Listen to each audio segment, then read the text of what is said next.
At some point, he'd spin me a sob story about his construction company needing funds, or his house repair costs escalating. How he hated to ask, but could I lend him some money to tide him over, followed by a promise to pay me back straight away. If I recorded everything, then confirmed it as lies, although I wasn't sure how I'd do the latter part, would that be enough evidence to involve the law? Maybe not, but it was a start.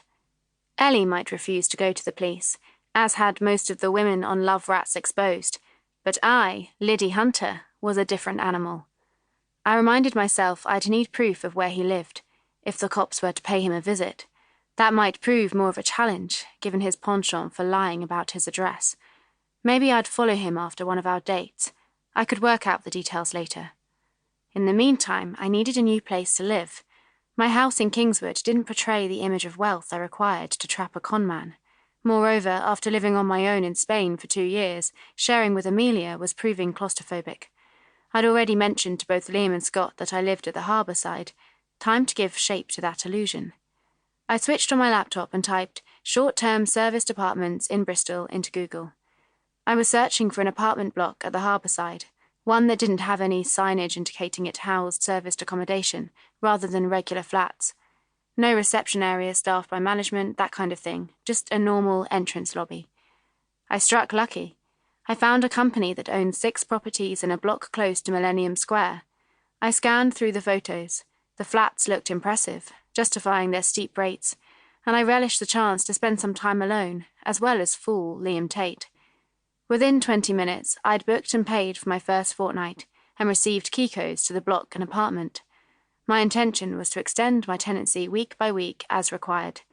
I'd move my things shortly before I invited Liam there, and buy food, flowers, candles, etc., to make the place appear lived in. The hook had been baited.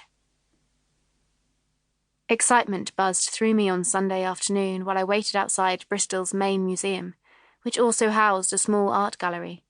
The current exhibition was West Country Landscapes in Watercolour, and even if I hadn't been meeting Scott, I'd have wanted to see it. We'd chatted on the phone most days, and his soft voice always sent delight throbbing through me. We discussed paintings, styles, techniques, and I told him about the challenges of running an art gallery. Thank God I didn't have to bend the truth there. Although it tore at my heart, I couldn't reveal Spain was the location, not Bristol. Every time we spoke, it pained me more and more that we'd begun with a lie, or several of them. This time my outfit was chosen not to flaunt my money, but to look nice for Scott.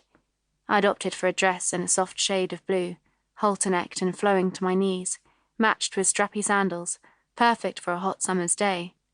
My makeup was minimal, and I wore my hair loose but clipped back on one side.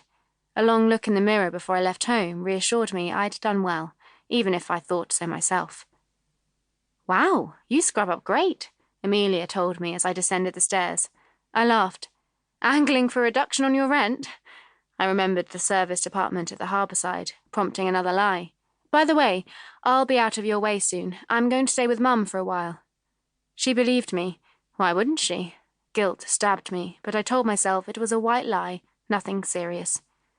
Inside the museum entrance hall, I sucked in a deep breath.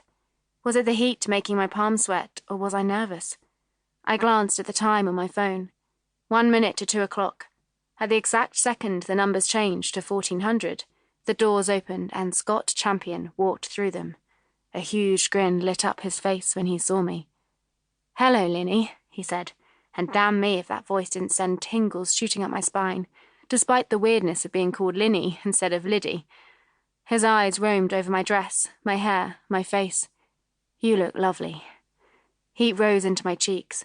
My mouth was dry, but I was glad I could even speak. "Thank you."